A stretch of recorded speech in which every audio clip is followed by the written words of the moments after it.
Pour cet édito live, je voudrais revenir sur la vidéosurveillance biométrique, c'est-à-dire l'analyse des images de caméras de surveillance grâce à l'intelligence artificielle.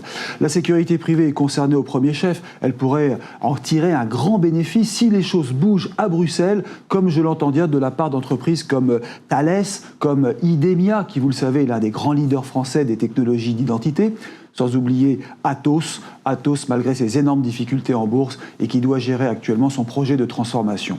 Alors, sur l'intelligence artificielle, la France est vraiment à la manœuvre et elle pourrait faire bouger les choses, car en ce moment, vous le savez, se décide l'Artificial Intelligence Act. Comme on le sait, une tolérance a été accordée à la France pendant les JO 2024 pour exploiter certaines images transmises par les caméras intelligentes, à condition que ce soit une exploitation décalée dans le temps et non une exploitation en temps réel, et puis surtout qu'un juge délivre l'autorisation. Le Parlement européen, au contraire, veut bloquer les nouvelles technologies. C'est son habitude, et je le dis, je le répète, Bruxelles met des bâtons dans les roues dans tout ce qui est un progrès, en voulant interdire au niveau européen la reconnaissance faciale au nom des libertés publiques, et là, elle prend, à mon avis, un grand risque pour notre sécurité. On connaît les positions de Mme von der Leyen concernant la lutte coordonnée contre le terrorisme, concernant la lutte contre l'immigration massive ou le renforcement des contrôles dans l'Union européenne. Mais heureusement, certains pays européens disent non à l'immobilisme. Et ils ont raison. Ils sont aidés par le Conseil de l'Union européenne qui réclame à la Commission de Bruxelles plus de souplesse en acceptant des exceptions ou des dérogations dans l'usage des images issues de la vidéosurveillance biométrique.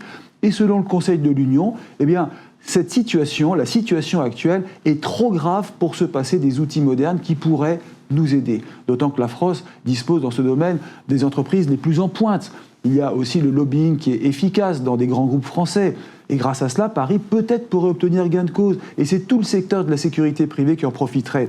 Cela pourrait aussi booster un secteur économique qui est très concurrencé. Parlons la Chine, par exemple, Israël, les États-Unis. Eux utilisent l'intelligence artificielle à bon escient. Mais il y a aussi un autre aspect. Et là, j'ai pu m'entretenir avec Michel Vandenberg, président du campus cyber. Selon lui, il est temps de lutter contre les deepfakes, ces fausses images qui utilisent un visage pour tromper les autorités, parce que là aussi, les entreprises de sécurité auront fort à faire. Il s'agira non seulement d'analyser un visage, mais aussi de certifier que celui-ci est le bon visage recherché. On le voit avec l'intelligence artificielle, Bruxelles ferait bien de prendre le taureau par les cornes plutôt que d'enterrer le sujet.